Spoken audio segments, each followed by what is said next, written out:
Assalamualaikum warahmatullahi wabarakatuh. Selamat sore Ananda semuanya. Semoga tetap semangat ya perkuliahan hari ini. Juga tadi sudah ada presentasi oleh kelompok 2 dan sudah adanya pertanyaan, terus penyaji sudah menjawab dan sudah ditanggapi juga oleh kelompok yang lain. Nah, sekarang saya akan mencoba menjelaskan penilaian hasil belajar ranah afektif. Capaian pembelajaran kita, mahasiswa mampu menjelaskan pengertian afektif atau sikap, mahasiswa mampu menjelaskan tingkatan ranahnya, mahasiswa mampu menjelaskan kata kerja operasionalnya, dan jenis-jenis penilaian sikap. Baik, ranah sikap atau afektif adalah ranah yang berkaitan dengan sikap dan nilai. Sikap ini tentunya bermula dari perasaan seseorang suka, tidak suka, senang atau tidak senang terhadap sesuatu atau objek. Nah, sikap juga sebagai ekspresi dari nilai-nilai atau pandangan hidup yang dimiliki oleh seseorang. Sikap dapat dibentuk sehingga terjadinya perubahan perilaku atau tingkah laku atau tindakan yang sesuai dengan yang diharapkan. Nah, itu kira-kira sikap ya. Nah, sekarang coba kita lihat apa pula tingkatan dari penilaian ranah sikap ini. Ada 5. Jadi dalam sikap seseorang pasti ada tingkatannya ya. Apakah seseorang itu hanya sampai batas menerima saja, menanggapi, menghargai, atau sampai ke batas yang tertinggi, menjadikan pola hidup. Nah, yang pertama menerima, yang kedua menanggapi, yang ketiga menghargai atau menilai, yang keempat mengatur diri, yang kelima menjadikan pola hidup. Nah, itu tingkatannya. Sekarang kita lihat.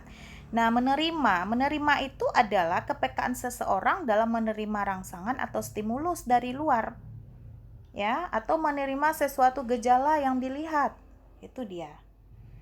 Nah, misalnya kita mau melihat sikap seseorang disiplin atau tidak. Nah, untuk dia sampai tahap menerima bisa dilihat dari bahwasanya dia mempunyai kesadaran dalam dirinya bahwasanya sikap disiplin itu perlu dia tegakkan. Nah, itu cuma batas menerima. Yang kedua, dia sudah mulai merespon atau menanggapi. Nah, berarti dia sudah memiliki kemampuan untuk mengikut sertakan dirinya secara aktif. Nah, bisa kita contohkan. Tadi dia sudah sadar bahwasanya disiplin wajib kita tegakkan. Bukti dia sudah merespon, berarti dapat kita contohkan di sini dia punya keinginan, punya hasrat untuk mempelajari lebih jauh atau menggali lebih jauh tentang konsep-konsep disiplin. Nah, itu dia. Yang ketiga, menilai atau menghargai. Nah, dalam menilai atau menghargai ada 2. Ada menilai sesuatu itu dengan positif dan atau menilai sesuatu itu dengan negatif. Nah, apa itu menilai? Yaitu kemampuan seseorang dalam memberikan nilai terhadap sesuatu kegiatan atau suatu objek dan dirasakan akan membawa kerugian atau penyesalan. Nah, kita contohkan di sini dia buktinya sudah menilai atau menghargai disiplin itu, berarti sudah tumbuhnya kemauan yang kuat pada diri peserta didik untuk berlaku disiplin. Dimanapun dia berada, di sekolah dia tetap menegakkan disiplin, di rumah dia tetap menegakkan disiplin, di masyarakat juga. Berarti seseorang menilai disiplin itu positif. Kalau seseorang tersebut menilai disiplin itu hal yang negatif, tidak perlu, ya udah dia tidak akan menegakkan sikap disiplin dimanapun dia berada. Berarti sikapnya hanya sampai merespon saja. Berarti belum sebenarnya dia memiliki sikap disiplin. Nah, itu dia. Yang keempat, mengatur atau mengorganisasikan. Artinya kemampuan dia mempertemukan perbedaan nilai sehingga terbentuk nilai baru yang universal. Nah, kita contohkan. Berarti peserta didik itu mendukung penegakan disiplin. Misalnya ada dia melihat orang tidak disiplin, ditegurnya karena dia sudah memawalkan ke dirinya atau merasakan memang perlu disiplin itu. Dia sudah menjalankannya. Nah, sekarang dia lihat orang tidak disiplin, berarti dia akan menegur orang itu. Berarti dia sudah merasakan di dirinya. Nah, yang kelima, tingkatan yang terakhir berkarakter.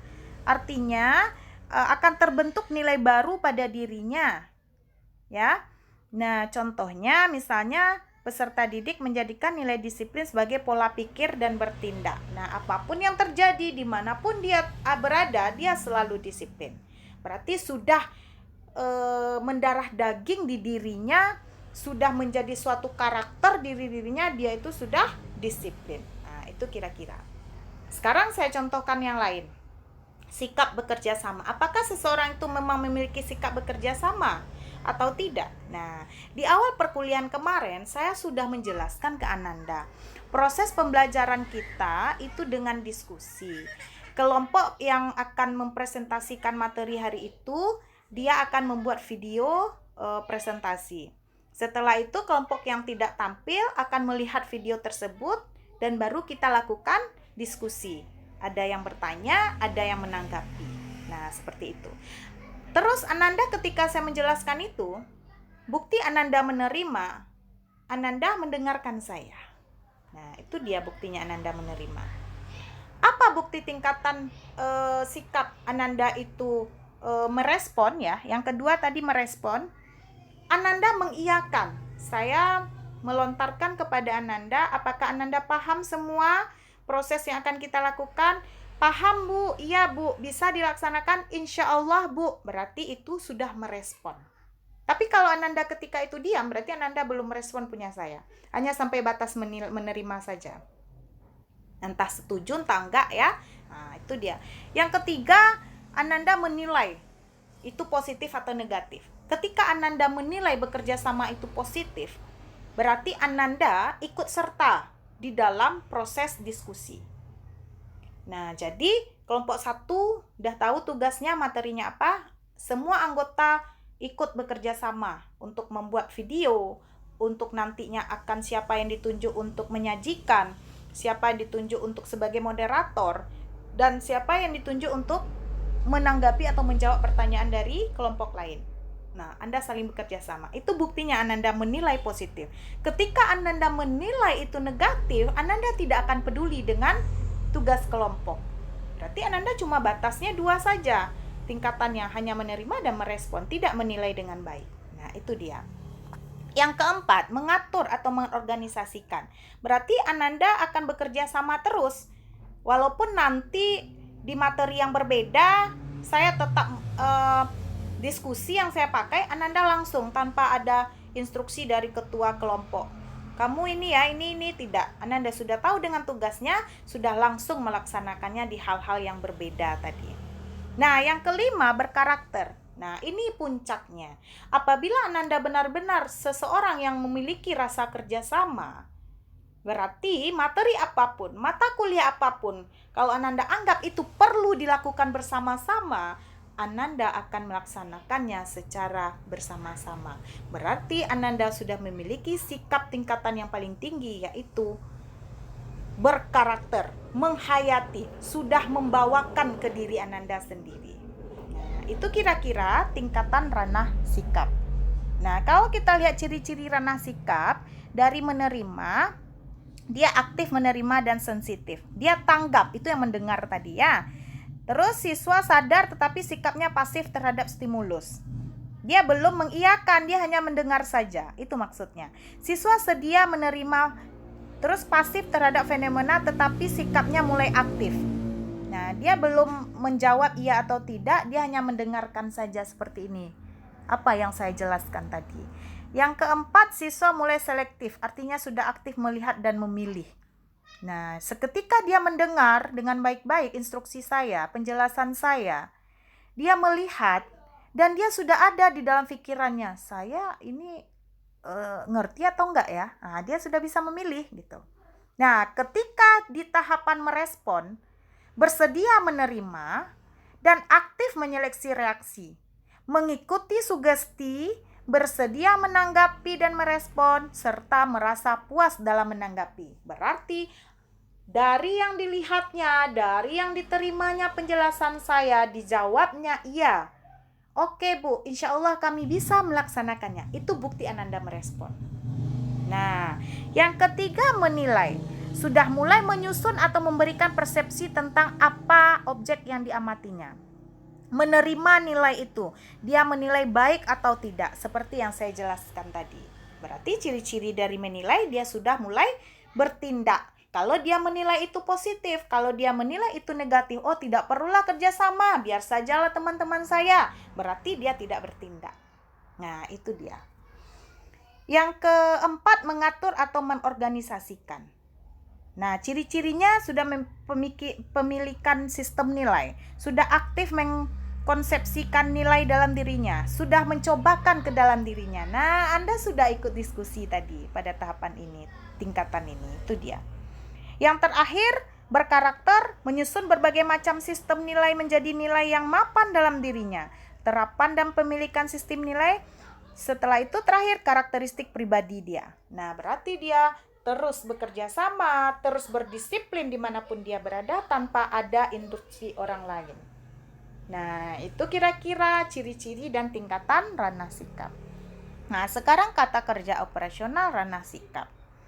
Ada pada tahap menerima, ada mempertanyakan, ada mengikuti, ada memberi, ada mematuhi ya. Pada tahap menanggapi, dia menjawab tadi, iya Bu, baik Bu, saya lakukan. Terus pada tahap menilai, dia meyakini itu benar, dia menilai senang, makanya dia diskusi dengan baik, kerjasama dengan baik.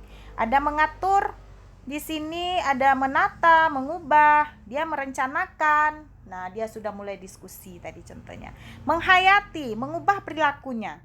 Dia dimanapun berada, dia apapun materi hari itu, dia tetap bekerja sama dengan yang baik, dengan teman-temannya. Itu dia kata kerja operasional. Jadi kata kerja operasional ini ada di dalam masing-masing tingkatan ranah tadi.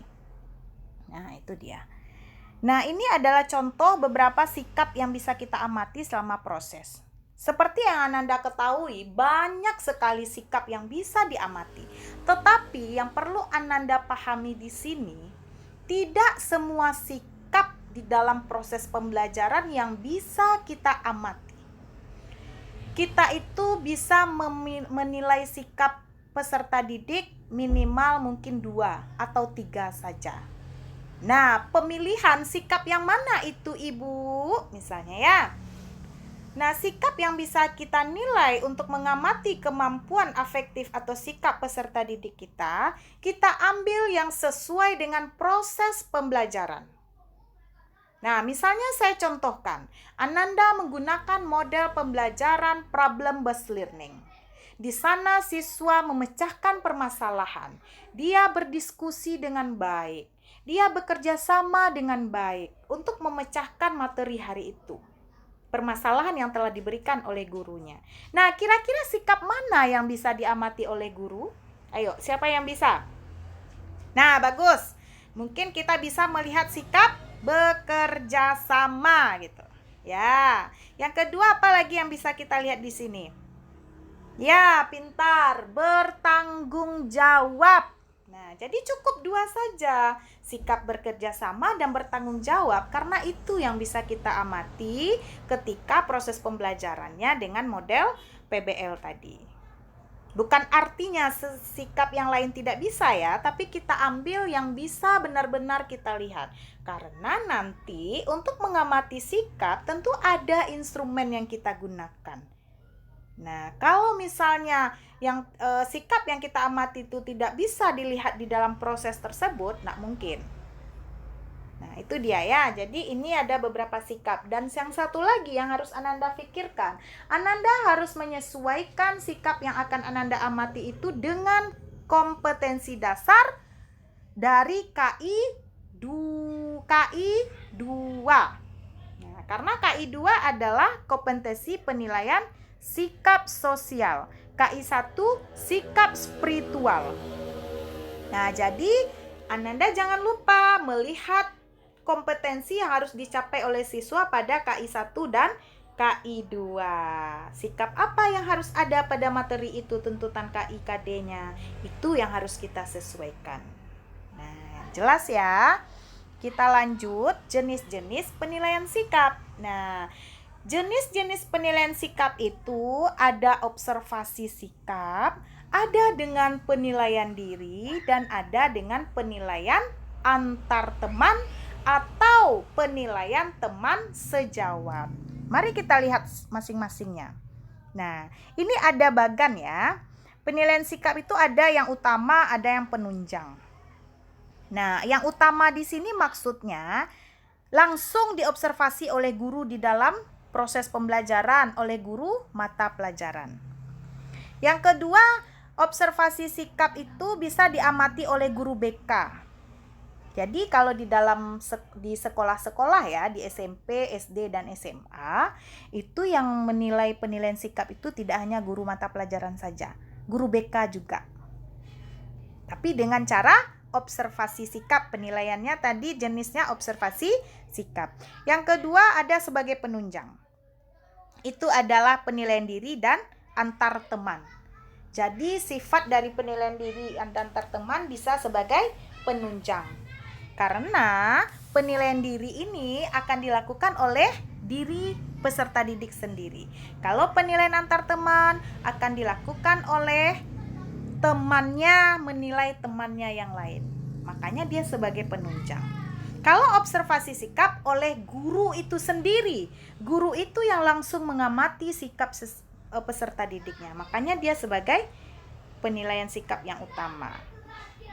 Nah, coba kita lihat di sini, kalau guru mata pelajaran yang melakukan penilaian observasi sikap, itu bisa dilakukan selama proses pembelajaran ya. Dan bisa di luar proses pembelajaran. Kalau yang dilakukan oleh guru BK, itu dilaksanakan di luar jam pembelajaran, baik secara langsung maupun berdasarkan informasi atau laporan-laporan yang valid. Nah, itu kira-kira misalnya guru BK akan melakukan penilaian sikap. Kalau misalnya dia mau melihat dari laporan yang valid, mungkin ada guru yang lain itu memberikan masukan atau informasi terkait sikap dari peserta didik A, misalnya itu diinformasikan ke BK. Guru BK bisa menjadikan suatu pertimbangan baginya. Nah, itu dia maksud dari tidak hanya di dalam proses. Berikut kita masuk satu-satu ya, penilaian observasi sikap. Teknik penilaian yang dilakukan secara berkesinambungan dengan menggunakan indera, baik secara langsung maupun secara tidak langsung, dengan menggunakan pedoman observasi yang berisi sejumlah indikator perilaku yang diamati. Ini menurut Majid. Artinya apa? Penilaian observasi sikap itu suatu teknik penilaian untuk melihat sikap seseorang ya, yang dilakukan oleh guru secara berkesinambungan. Nah, berkesinambungan, ingat lagi materi sebelumnya. Itu merupakan prinsip-prinsip penilaian. Artinya, penilaian sikap tidak bisa dilakukan hanya satu kali saja. Itu secara kontinu, ya, secara kontinu berkesinambungan. Nah, itu maksudnya berkesinambungan. Jadi tidak mungkin satu kali saya menilai Ananda, kebetulan Anda tidak mau bekerja sama saat itu. Apakah saya bisa menyimpulkan Ananda itu tidak mau bekerja sama? Tentu tidak. Itu yang maksud berkesinambungan. Mungkin saya lakukan lagi penilaian besok-besoknya. Saya lihat apakah tetap tidak bekerja sama. Oh ya, dia tidak mau ikut serta dalam kelompok. Besok saya lihat lagi, juga tidak mau. Berarti baru bisa saya simpulkan bahwasanya Ananda tidak mau bekerja sama, tidak memiliki sikap kerjasama yang baik. Itu kira-kira ya. Yang kedua, instrumen yang digunakan dalam penilaian observasi sikap adalah lembar pengamatan atau kuesioner. Jadi nanti ada lembar pengamatannya ya. Supaya lebih jelasnya, mana itu contohnya Ibu? Itu pada materi selanjutnya pada subtopik perancangan penilaian sikap. Itu akan kita bahas nanti ya. Yang berikut lembar observasi berisi pernyataan atau pertanyaan yang berkaitan dengan sikap yang akan diamati selama proses. Jadi semua di dalam instrumen penilaian sikap ada pernyataan boleh, kalau Anda menggunakan pertanyaan juga boleh. Nah, tolong bedakan satu pernyataan, satu pertanyaan. Yang kedua tadi penilaian diri. Penilaian diri ini merupakan teknik penilaian dengan cara meminta peserta didik untuk mengemukakan kelebihan dan kekurangan dirinya dalam konteks pencapaian kompetensi. Artinya apa? Penilaian diri ini artinya siswa itu sendiri menilai dirinya sendiri. Dengan kuesioner atau lembar penilaian diri yang dipersiapkan oleh guru, dia menilai dirinya sendiri. Nah, Anda menilai diri Anda sendiri. Mungkin ada nanti pernyataan atau pertanyaan yang harus Anda kerjakan, Anda jawab. Nah, berikut instrumennya berupa lembar penilaian diri. Lembar penilaian diri sama berisi pernyataan atau pertanyaan. Ya, Bu, kalau misalnya dalam proses pembelajaran saya melakukan penilaian diri saja, bisakah itu? Nah, coba bawakan jawab ke diri Anda masing-masing. Anda melakukan sebagai guru ya, Anda hanya melakukan penilaian diri saja. Jadi Anda percayai siswanya menilai dirinya sendiri. Bisa itu? Nah, tentu tidak. Belum tentu. Apakah semua siswanya jujur? Nah, kan tidak. Makanya tadi di awal di bagan itu saya sudah jelaskan bahwasanya penilaian diri termasuk penilaian penunjang. Jadi penilaian diri boleh Anda lakukan, tetapi observasi sikap juga dilakukan. Jadi penilaian sikap ada dari guru, ada dari diri sendiri, siswanya, peserta didiknya, itu dia. Atau penilaian diri dilakukan dengan adanya tambahan penilaian antar teman, boleh. Tapi yang penilaian diri saja sendiri atau Anda mengambil penilaian antar teman saja, itu yang nggak boleh. Ya, dia harus ada pembanding nantinya. Yang ketiga, penilaian antar teman atau teman sejawat.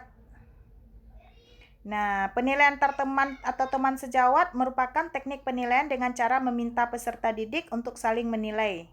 Nah, instrumennya sama ya, ada lembar penilaian antar teman atau kuesioner. Dia juga berisi pernyataan atau pertanyaan. Tentunya pertanyaan-pernyataan ini selama proses pembelajaran ya ada kaitannya. Nah, apa pula penilaian antar teman? Berarti si A menilai si B misalnya. Nanti si B menilai si C. Nanti si C menilai si A. Dan si D menilai si B misalnya. Nah, itu dia antar teman. Jadi Ananda menilai teman Ananda. Nanti kita akan sinkronkan apakah si A menilai dirinya sendiri sama hasilnya dengan si B menilai si A. Nah, makanya tadi saya bilang tidak bisa hanya dilakukan penilaian diri sendiri saja atau antar teman. Harus ada pembanding. Misalnya si A menilai dirinya bagus semuanya. Sementara si B, teman si A tadi, menilai diri si A itu ada beberapa kekurangan dari si A. Siapa yang benar ini? Siapa yang jujur? Siapa yang tidak jujur? Nah, di sini akan terbukti. Nah, itulah kira-kira jenis-jenis penilaian sikap. Nah, bagaimana bentuk instrumennya, Ibu? Bagaimana bentuk rubrik penilaiannya? Mana yang dikatakan pernyataan pertanyaan? Bagaimana pula nanti cara mengisinya, Ibu? Cara pengolahannya? Nah, itu tidak sekarang kita bahas. Itu pada materi perancangan penilaian sikap. Nanti akan saya jelaskan. Oke, paham Ananda semuanya? Nah, mudah-mudahan Ananda paham ya. Nah, kita lanjut. Ini kalau kita lihat tadi ya, kita jemput lagi yang tadi itu tingkatan ranahnya dari penerimaan, partisipasi, penilaian sikap, organisasi, menghayati ya. Nah, ini indikatornya kira-kira. Kalau penerimaan bisa bersikap menerima, menyetujui, atau sebaliknya. Nah, kita bisa melihatnya tekniknya dengan angket atau wawancara.